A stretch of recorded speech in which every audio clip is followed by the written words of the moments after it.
Welcome to Compound Insights, a podcast by CFA Society New York.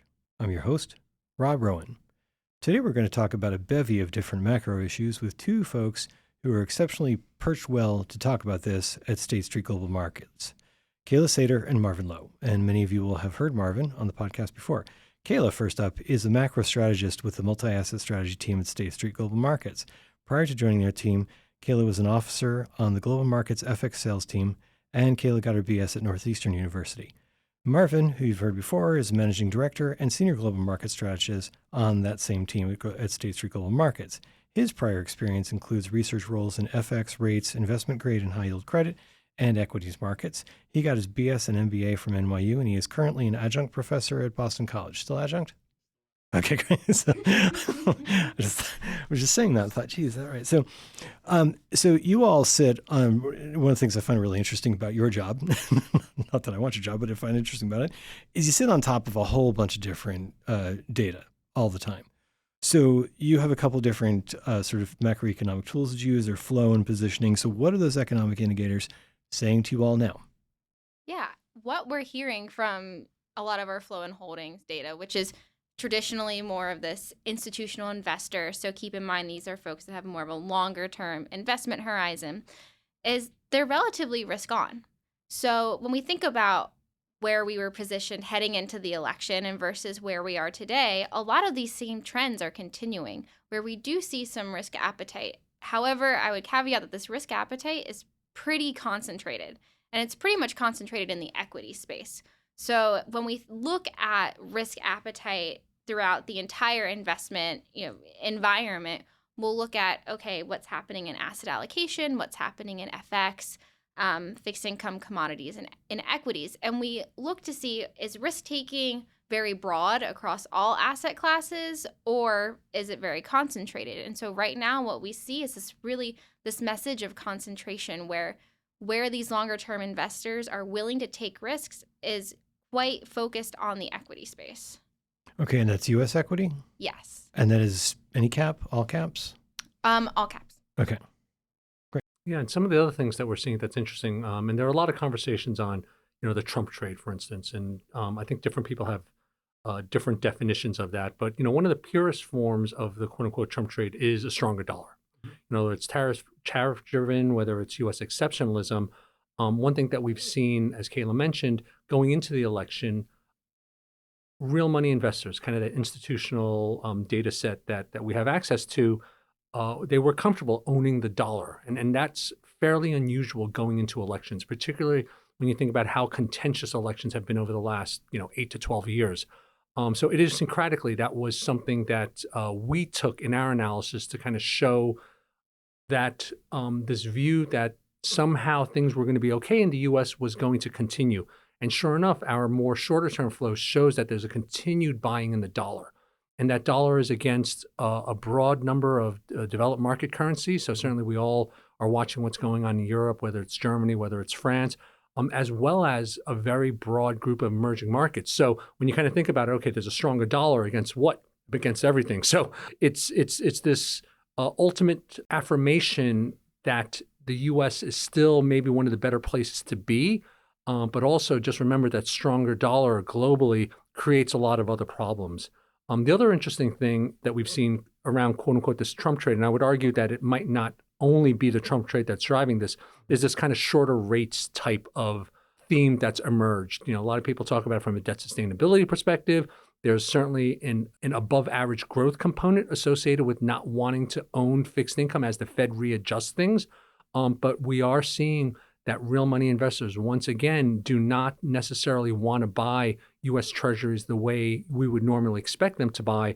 And they're especially avoiding kind of the longer end of the curve. So kind of that curve steepening that everyone keeps expecting is still making its way into our data. And, certainly we could talk about what interpretations you might want to have around that type of performance.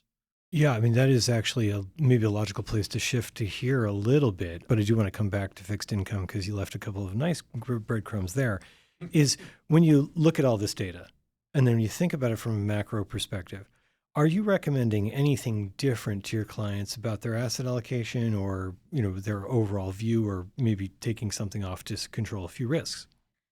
I think the concentrated story is very telling. So, a couple of notes on that. A, we do see this US exceptionalism story continuing from the equity side of the house.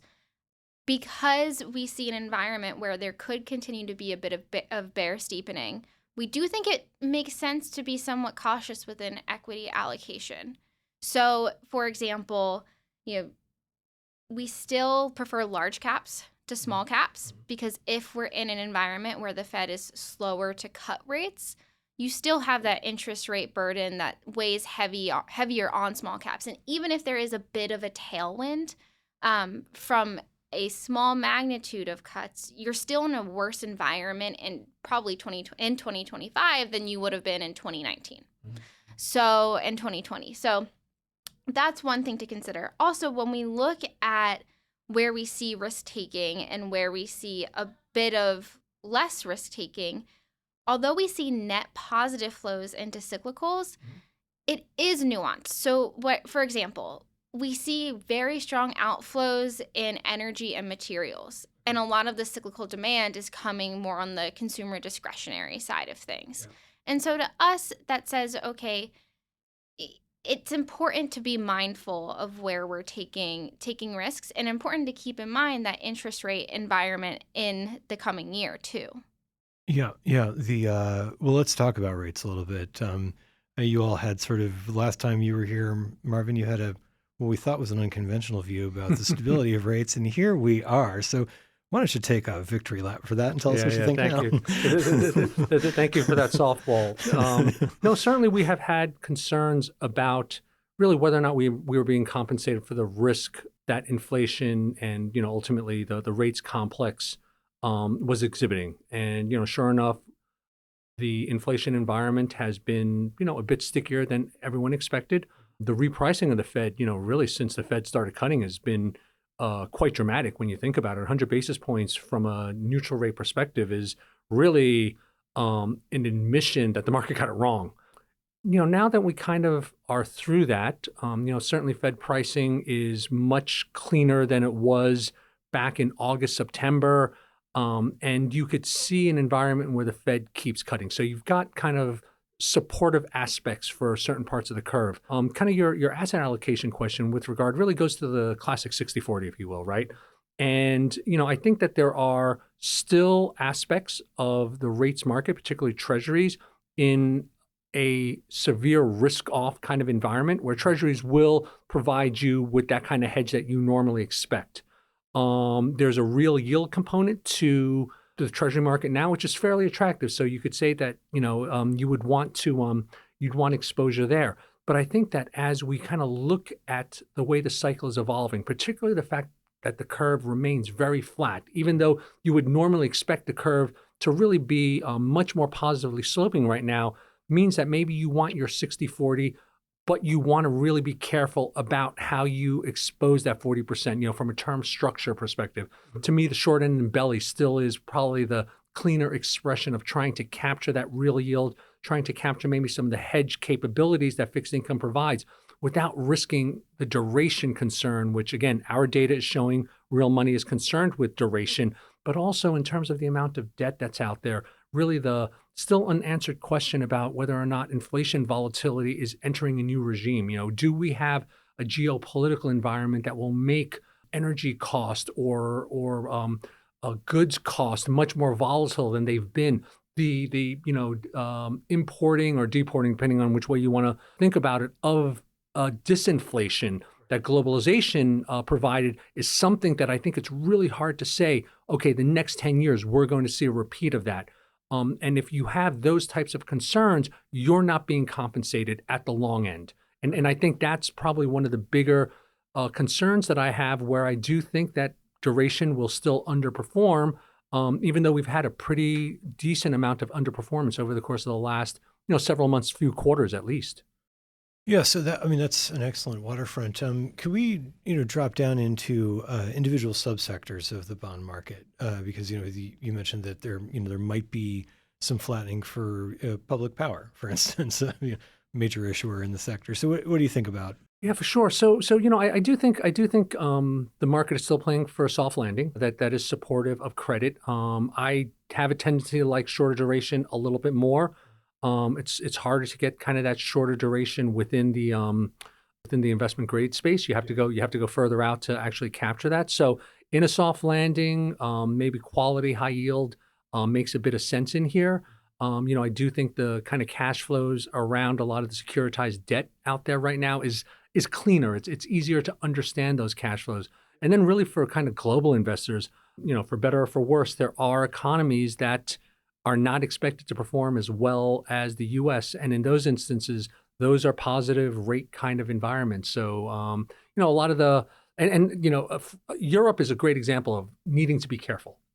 Because, for instance, French bonds have not done well over the course of the end of 2024 because of the problems that they've had from the government perspective. But other, certainly Euro government bonds, whether we're looking at Spanish bonds or Italian bonds, have performed well just because the recessionary risk rises. So, there are those types of stories, and I would probably look to put crosses where you might be short treasuries and long some of these other markets, looking for the cross opportunities that exist. Well, certainly the recovery of Southern Europe has been a surprise for most people, who thought 5 years ago that Italy and Spain would be the stability leaders in, Amazing, in the isn't it? European Union and the bond Amazing, market. But amazing. I think I read something recently about recommending Greek bonds. Remember those stories? Right, exactly. they only default every 10 years, but yeah, Exactly. Exactly. on average. Well, so I want to back up to something you said here too, because we're recording this here on December 10th, and today there was an article in the Financial Times about some of the more esoteric subsectors of the structured market. And I'm going to misquote you here. You said something about the structured market being a little cleaner. Are you referring to the single borrower deals in the CMBS area, or Yeah, more kind of the housing related and real estate related transactions. Can't say I could speak to some of the more esoteric parts of structured well enough to really make recommendations. But yeah, the housing market and the commercial parts of the commercial market are a lot clearer than they have been over the last versus what we saw a few years ago. Well, interestingly, we just last month, when you all are listening to this podcast, finished a whole month of speaking to commercial real estate managers, from lawyers to brokers to everybody. Mm-hmm. And interestingly, most of them are buying B offices right now, Are they really? and they are getting really good prices on them. Yeah. You have to wait a long time, but Yeah. it's exceptionally interesting. They think their general view, if I could generalize it, is that there will always be people interested in renting B offices. Everyone pays attention to A, but there are lots of companies out there that can't get A's. Yeah, And- that's a great thing in our world, right? Just figure out what the clearing price is. Exactly. And so this is exceptionally interesting. Well, I guess the other thing that seems exceptionally interesting, a lot of people are trying to get their arms around right now, is yes, there's a lot going on that's positive with the dollar. There seem to be a lot of positive macroeconomic issues with the dollar, but this is also becoming a valuation discussion now. So, Cayla, you touched a little bit on this. Do you have any other views on the valuation issues that we're facing? I think it's good to be cognizant about valuations. However, in the current environment, there's not a lot of options, right? Like when you look at, what's going on in Europe, when you look at hesitation around how strong the recovery is in China, I think a lot of roads end up leading back to the US. So you have that story where relatively the US remains attractive for now. I mean, you're in an environment where the Fed is easing and growth still looks very strong. So that's one thing. The other thing is you still have in the US very strong relative fundamentals, stronger earnings, stronger margin cushions, things like that. And so in this kind of period of not just uncertainty, but transition in policy, I think you do see that put a continued bid under U.S. assets. If we get to a point where we really are at the end of the cycle in Europe, maybe that could shift and you start to see, okay, it's time to, broaden investments to other parts of the DM space. That could be an option, but our data suggests we're not there just yet. Yeah, I mean, this is exceptionally interesting because just like I Melvin, take a victory lap before I have to say, as I've been saying since 2018, we're sort of late in the cycle here, aren't we, guys? But I'm going to keep saying that. In the meantime, now, while we do have all of those things, and those are excellent points, we do have something, Marvin, that you've talked a lot about that I think is also exceptionally interesting, is this longer run risk of the debt pile, as it's been called in the news, the U.S.'s federal debt. Which when I looked it up last month, no, the month before that, it was $105,000 per U.S. taxpayer in that month. Wow. So that's a statistic that I hadn't seen. I do know from a percentage of GDP perspective, we're at 100%. So yeah, these are levels where traditionally a lot of the economists say, you know what, you should be really careful of that cliff. Right. And so you know what, American, the reserve position of the dollar is just something that gives the U.S. an advantage over everyone else for sure. Having said that, debt sustainability has been a real concern of mine for a while, and I've heard about debt sustainability for decades since I've been in this industry, and obviously nothing has ever come out of it. What we're looking at, however, if I'm correct, is that we will have higher long yields than we have had in quite some time. And we'll have higher long yields based on a number of things. Number one is that kind of the view that terminal or the neutral rate or R-star, however you want to define it, is going to be higher than it's been in decades. Certainly since the GFC, if you will. So we're talking about 15 years or so where we're going to look at the Fed not being able to potentially cut rates below 3.5%, maybe even higher than that. That puts a strain on the government that a lot of people forget about, because while the deficit has increased in every year for the last decade, interest costs have come down during that period. And Treasury has been pretty creative in terms of how they issue, where they're issuing, particularly when coupons, when kind of the 10-year yield is low, they issue a lot of that. More recently, the demand has been at the short end. So we've seen Treasury issue a lot at the short end, but the curve is inverted. So theoretically, they're paying more. They're paying 5% they were up until recently for 1 month paper, for 3-month paper. That costs a lot of money. Now, if the Fed cuts, that part of the term structure will get cheaper for them. But if I'm right that we're entering an environment where we need more compensation, again, to get fair value for valuation purposes out the curve, and we do talk about a 5% 10-year, that's a significant difference in funding the federal deficit, even if it doesn't grow beyond the base level. And of course, we're talking about concerns of an incoming administration that has been somewhat profligate in its spending. So, we'll see kind of how they approach it and what their priorities are. But if you get more debt and that interest component remains higher, either because you're concerned about the deficit or because, potentially the whole, we might have a regime change going on from an economic perspective in terms of the number of people who are working, in terms of, overall geopolitical risk, which hadn't really been that big of a risk. Tariffs, something that we haven't talked about here, but, more broad tariffs does create an inflation impulse, which at a minimum creates more volatility. Whether or not that inflation is sustainable, it creates an environment where there's more volatility. And us as investors always need to be compensated for volatility. So you put all that together with a higher debt load, and you do wind up getting concerns that it's going to cost more money for the government to issue these treasuries, and eventually, you do hit a break point. I'm not saying that that's what I expect, but it is part of the thesis that longer yields should underperform in that type of world. Well, yeah, this is exceptionally interesting because you do see some of the, in the last 6 months, more of the bond rating agencies have been banging on about this. And so there are voices that are raised about this. I just hope that it reaches some level of someone who can do something about it. Yeah, I mean, my concern is that politicians have become very bad actors in this arena. There is no more, whether it's fiscally conservative or deficit camps that are worried about it. It's going to have to be the investors that bring them to the table and let them see the truth. And unfortunately, it does take a bit of an overshoot before they start to pay attention. if we're looking at a 4.5% 10-year that's stable, they'll go, oh, it's not that big of a deal. But if we do get a more aggressive move up to 5%, above 5%, then they need to take notice. Yeah.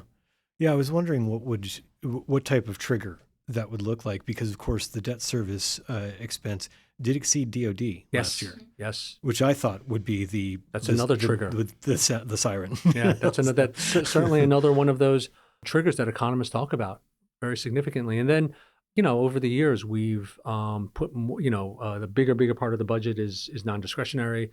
Medicare, you and I are getting older. Social Security, all these other things are, and some would argue even defense spending is, to a certain degree, in the world that we find ourselves in, much more non-discretionary in nature. It's like, where are what's left from a trigger perspective? It's a lot harder. Right, it is. And, it's going to take, I know that the EU has been talking about, amassing a great EU force. That's going to take years. Yes. That is not just they push a button and here it is. But also think about that. The deficits, like one of the outcomes I think we're going to find in Europe is that deficit spending is going to increase significantly.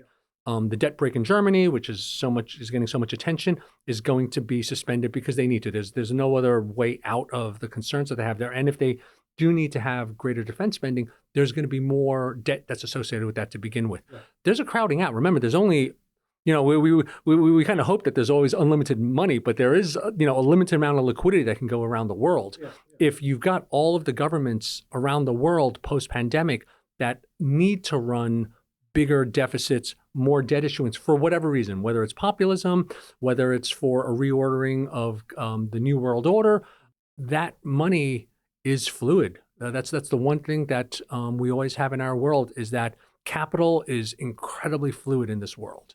And it's going to move to areas that compensate them for it. And if we wind up in a situation where we're seeing capital flow cross-border because there are better opportunities, or it seems as if it makes more sense from a risk perspective, then we have to pay more to get it back. And it's the classic problem that a lot of countries have to deal with. The U.S. hasn't, because again, the exorbitant privilege we have around the dollar, but it will take the financial markets to get the politicians to really realize that, we're getting close to points where we should be really concerned. Yeah. And, one thing I will say that, you all do an excellent job of balancing this like positive and negative outlook into a cohesive thing for investors that has no small feat. So thank you. Good work. Thank you.